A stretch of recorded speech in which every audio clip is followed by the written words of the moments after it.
IVF के process में कौन से फाइब्रॉइड जो हैं वो एम्ब्रियो ट्रांसफर से पहले रिमूव करना ज़रूरी हैं? ये बहुत सारे पेशेंट हमसे सवाल पूछते हैं।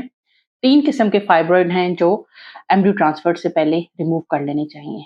Number 1 very large fibroid. अगर आपके फाइब्रॉइड का साइज़ 6 सेंटीमीटर से बड़ा है, चाहे वो बच्चेदानी के अंदरूनी तह को पुश कर रहा है या नहीं पुश कर रहा, उस फाइब्रॉइड को रिमूव कर लेना ज़रूरी है बशर्ते कि वो मायोमीट्रियम के अंदर है। अगर वो यूट्रस के बाहर है तो उसको रिमूव करने की ज़रूरत नहीं है। नंबर 2 अगर कोई ऐसा फाइब्रॉइड जो एंडोमेट्रियम के पास है और उसको ज़रा-सा भी पुश कर रहा है, यानी कि उसके ऊपर दबाव डाल रहा है, उसके ऊपर प्रेशर डाल रहा है, तो एम्ब्रियो ट्रांसफर करने से पहले उस फाइब्रॉइड को रिमूव कर लेना ज़रूरी है, चाहे वो साइज़ में 2-3 सेंटीमीटर भी क्यों ना हो।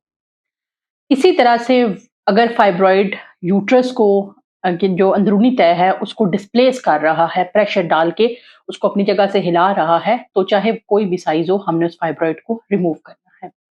तीसरी किस्म वो है जो बच्चेदानी की अंदरूनी तह के अंदर है। ऐसा फाइब्रॉइड जो बिल्कुल एंडोमेट्रियम के अंदर है जिसको सबम्यूकोज़ल फाइब्रॉइड कहते हैं या म्यूकोज़ल फाइब्रॉइड कहते हैं, यानी जो एंडोमेट्रियम के अंदर है, चाहे वो 1 सेंटीमीटर का भी क्यों ना हो, उसको निकाल लेना बेहतर है क्योंकि ये डेफ़िनेटली यूट्रस के अंदर जब हम एम्ब्रियो रखेंगे, उसकी ग्रोथ को, उसकी इम्प्लांटेशन को अफ़ेक्ट करेगा और इम्प्लांटेशन नहीं होने देगा। तो लिहाज़ा आपको अगर फाइब्रॉइड है, अपना एम्ब्रियो बैंक बनवाएँ, उसके बाद फाइब्रॉइड को अपने डॉक्टर से कंसल्ट के बाद डिसाइड करें कि क्या आप इस फाइब्रॉइड को रिमूव करेंगे या इसके साथ ही एम्ब्रियो ट्रांसफर को प्लान करें।